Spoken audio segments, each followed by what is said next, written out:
dat zo vertelt, hè, intrigeert me dat wel heel erg. Want u bent geboren in Rotterdam? Ik ben een geboren Rotterdammer. U bent 80? Ik ben 80 in oktober. Wat weet u nog van die... van het Rotterdam dat uit de oorlog kwam of in de oorlog zat? Ja, ik speelde op de puinhoop. Ik woonde in het centrum. Ik woonde op loopafstand van wat nu het Erasmus is. Daar stonden vroeger de bunkers van de Duitsers. En daar speelden wij Winnetou en cowboytje. Dus ik heb 1 sigaret gerookt in mijn leven. Of één beetje tabak gerookt. Ja. Op mijn 5e jaar. En dat heb ik zo in mijn broek gedaan dat ik daarna nooit meer gerookt heb. Dat was voor u het symbool? De les. De les, de wijze les. Kunt u zich dat nog herinneren, die puinhopen? Ja, van de stad? Ja? Ja. En ook de noodwinkels die daarop gebouwd zijn, waar nu Boijmans van Beuningen, daar schuin tegenover, hadden ze dus noodwinkels gebouwd totdat de herbouw van de stad kon beginnen. Dus ik heb er heel veel nog herinneringen en beelden aan. Kunt u ook dan, heeft u nog herinnering aan de trauma's die mensen daar hebben opgelopen? Eén buurgezin, een man en een vrouw, die hadden wel een trauma. En die zetten zich dus tegen alles wat Duits was af. Maar voor de rest, wij hadden als inwoner een NSB'er. Die is ook gearresteerd na de oorlog. Dat weet u nog? Ik kan me de man nog herinneren, ja. Ik heb heel veel herinneringen vanaf mijn 3e, 4e jaar. Dus, tot en met de bevrijdingsfeesten, dat ik op de schouder van mijn buurjongen naar de feesten ging. En hadden ze dus in elke straat had wel een feest met een plankier opgezet, een bandje erop en dat was het. Joh, wat een goed geheugen heeft u dan. Ja, dankzij dat geheugen spreek ik ook een aantal talen. Ja, welke spreekt... Behalve Limburgs. Welke spreekt u zoal? Spaans, Frans, Duits, Engels en heb ook een cursus Italiaans gedaan, maar dat is helemaal weggedrukt door Spaans. Spaans is een hele sterke taal.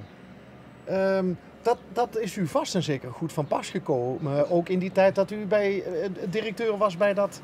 Ja, want ik werkte van Stockholm tot Buenos Aires en ik werkte van Japan tot Amerika. Dus er zijn jaren geweest dat ik net zoveel vlieguren maakte als een piloot. En hoe lang kent u die leuke kruidenmevrouw al, die net op de fiets is vertrokken? 26 jaar. 26 jaar? Ja. Waar bent u elkaar tegengekomen? Dankzij een gezamenlijke vriendin. U bent gekoppeld? Als matchmaker, ja. En we zijn nog steeds bevriend met die vriendin. Ik kan me voorstellen dat u die vriendin tot op de dag van vandaag nog steeds dankbaar bent. En we zien elkaar ook regelmatig. Maar toen u 26 jaar geleden... Toen werkte ik nog in Rotterdam. Dus toen werkte u nog in Rotterdam? Ik reisde heen en weer of ik had een flatje en dergelijke. Om daar te kunnen verblijven als het laat werd. Want in de scheepvaart wordt te veel gegeten en gedronken. En dat betekent dat je dan niet moet gaan autorijden. Oké, en waar komt zij dan oorspronkelijk vandaan? Oorspronkelijk uit Renen. En is hier terechtgekomen omdat ze een stuk grond zocht. Maar het huis was niet belangrijk, dat was eigenlijk helemaal in verval, dus helemaal gerenoveerd. En dus ze heeft een stuk grond en hier zit 3000 meter achter ruim. En dan heeft ze nog 5000 op een andere plek hier in het dorp. Waar die boomgaard staat, onder andere. En de kruidenkwekerij. En dat met die kruiden, dat doet ze al heel lang? Sinds 2003. Dus daarvoor gaf ze cursussen in de sociale, de SW. Sociale werkplaats? Sociale werkplaatsen, ja. Managementtrainingen en dergelijke. Goh! Dus een omschakeling. Ja. Nee, maar jullie zijn allebei goede schakelaars.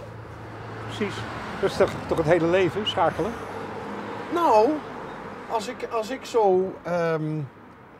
ik een beetje rondkijk, dan denk ik dat heel veel mensen juist moeite hebben met schakelen. Omdat je geeft, althans zo voelt dat vaak, hè, je geeft zekerheid, vastigheid. Geef je misschien op voor iets voor een avontuur. Ja, maar als je dat kunt permitteren op een of andere manier. Kijk, het enige wat nooit heeft geklopt hier, is het businessplan. Dat wil zeggen, de omzet en de inkomsten waren niet wat we verwacht hadden. Maar, dat was zo of dat nee, is zo? Dat was zo en dat is zo. Dat zal ook zo blijven. Waardoor je kunt, de tuin is altijd open geweest voor bezoekers. Daar zijn we nu mee gestopt alleen op afspraak. Maar als je dan een heel weekend moet gaan zitten wachten met een open deur op misschien 15, 20 mensen over het weekend de tuin te laten bezichtigen. Dan denk je op een gegeven moment, daar blijf ik niet meer voor thuis. Nee, precies. Ik durf het bijna niet te vragen, maar zouden we een kijkje mogen nemen in die tuin? Ja. Kan dat? Door de poort? Ja, ik zal even de poort van binnen moet ik die open doen. Die kan niet van buiten. Ik ben zo benieuwd. Kunt u meteen ook even de lepels op de tafel leggen? Momentje, dat u het... Jazeker. Oh ja, u heeft u zelf buiten gesloten. Ja, ik heb het.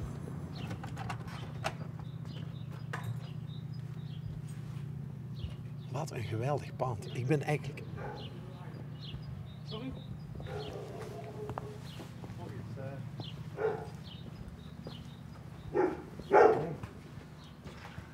Nee. Winkeltje. Al dus de Istanboelse... Wat was het? De Istanboelse... Asbak. asbak.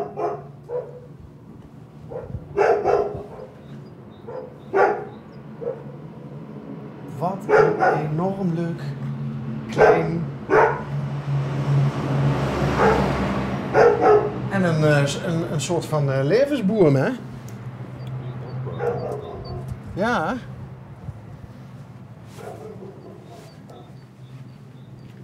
De tuin is te bezoeken voor groepen. Kijk.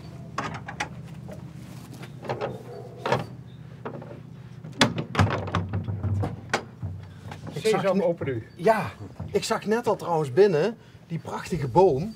Is dat een levensboom? Ja, hoe heet het?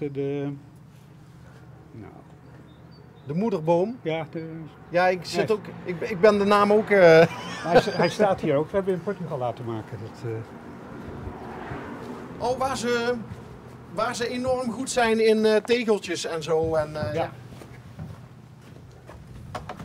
Spreekt u ook Portugees? Ik kan het verstaan, maar ik spreek Spaans terug. Dit moet toch... Er wordt hard gewerkt aan de tuin. Ja, dit moet enorm veel werk zijn. Ja. U zei, het huis was helemaal vervallen, hè, toen jullie erin helemaal trokken. gerenoveerd. Had het een bepaalde functie vroeger? Ja, dat was een keuterboer die hier woonde. Oh, een keuterboer, want het ziet er toch qua gevel best... Dus een winkeltje voor, waar de jeugd hier snoep kon kopen. In de midden werd er gewoond en achter was de stal en boven hooizolder. Want de gevel ziet er best voornaam uit. Ik wilde al vragen, had het vroeger een publieke functie? Ja, het was keuterboerderij. Ja. En van de erven van de dame die dan hier tot het eind van de leven heeft gewoond, is het overgenomen. En iedereen kwam me melden van, moet je niet kopen, want dat is helemaal vervallen. Ja, En toen dacht u van, ja... nee, maar daar ben ik niet bij geweest. Dus dat is nog voor mijn tijd geweest. Hey,